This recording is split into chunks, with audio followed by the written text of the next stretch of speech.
প্রিয় দর্শক, অনুষ্ঠানের শুরুতেই সবার জন্য এক রাশ শুভেচ্ছা। সমুদ্রের উপরিতলে একটি স্রোত আর একেবারে গভীরে আরো একটি স্রোত বয়ে যায়, যাকে বলে অন্তঃস্রোত। মানুষও সমুদ্রের মতোই, তারও উপরিতলে আর গভীর তলে ভিন্ন স্রোত প্রবাহ। এই দুটো স্রোতকে জানতে আজ আমরা বসবো আমার আমির অন্তরঙ্গ আলাপে।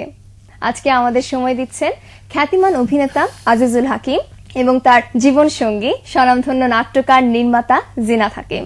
দর্শক, এই সৃষ্টিশীল দম্পতিকে নিয়েই আমাদের আজকের আমার আমি। আমাদের আয়োজন শুধুমাত্র আপনাদের জন্যই। আপনাদেরকে সাদর আমন্ত্রণ আমার আমিতে। একজন আরেকজনের খুব সমালোচনা করেন বা খুব প্রশংসা করেন? খুব সমালোচনা বা খুব প্রশংসা মানে কি, আসলে আমরা গঠনমূলক কিছু আলাপ আলোচনা করি। ও যে লেখাগুলো লেখে বা যে নাটকটি লেখে, সে নাটকটি প্রথমে আমার পড়ার সুযোগ হয়, আমি প্রথমেই শুনি, আমার মানে প্রথম শ্রোতা আমি। তো শুনতে চায় না অনেক সময়, আমি জোর করে শোনাই, শুনতে হবে। এমনও হয় অনেক সময় যে মানে শুনতে চাই না, এটা অভিযোগটা করেছে, এটা ঠিক না, মানে শুনতে চাই, শুনতে চায় না, অনেক সময় শুনতে চায় না, এখন বলছে না। অনেক সময় আছে মনোযোগ দেয় না, হয়তো টিভি দেখছে, বই পড়ছে, আমি একটা নতুন লিখলাম, কাছের মানুষ শোনাতে ইচ্ছে করে।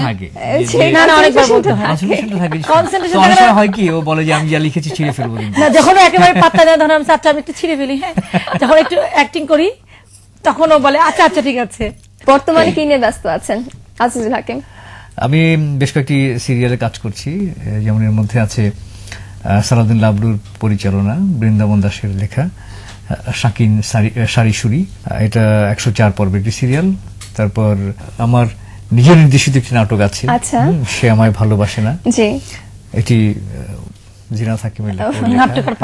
আচ্ছা, একটা প্রশ্ন না করলেই নয়, যখন জিনাত হাকিমের স্ক্রিপ্ট নিয়ে আপনি নির্মাতার ভূমিকায়, সেই অনুভূতিটা কেমন, বা তখন মাথার মধ্যে কি ভাবনা নিয়ে আপনি কাজটা করেন? মিডিয়াতে প্রথম নাট্য নির্দেশনা টিভি নাটক, সেটি কিন্তু ওর লেখা, যা হারিয়ে যায়, একটা সিরিয়াল ছিল।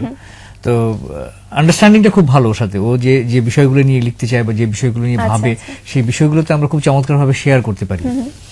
আর আমার নির্দেশনার বিষয়ে যে চিন্তা ভাবনাগুলো বা যে দৃশ্যকল্পগুলো আমার মধ্যে ভাসে, সেটাকে আমি কিভাবে স্ক্রিনে উপস্থাপন করব, সেটা নিয়েও চিন্তা ভাবনা করি এবং শেয়ার করে একসাথে কাজ করি। শেয়ারটা আসলে খুব ইজি হয়, একটা বাসায় থাকি তো, একটা ছাদের নিচে থাকি, যখন থেকে লিখছি, যখন শুট হয়ে যাচ্ছে, তারপরেও আমরা কিন্তু শেয়ারটা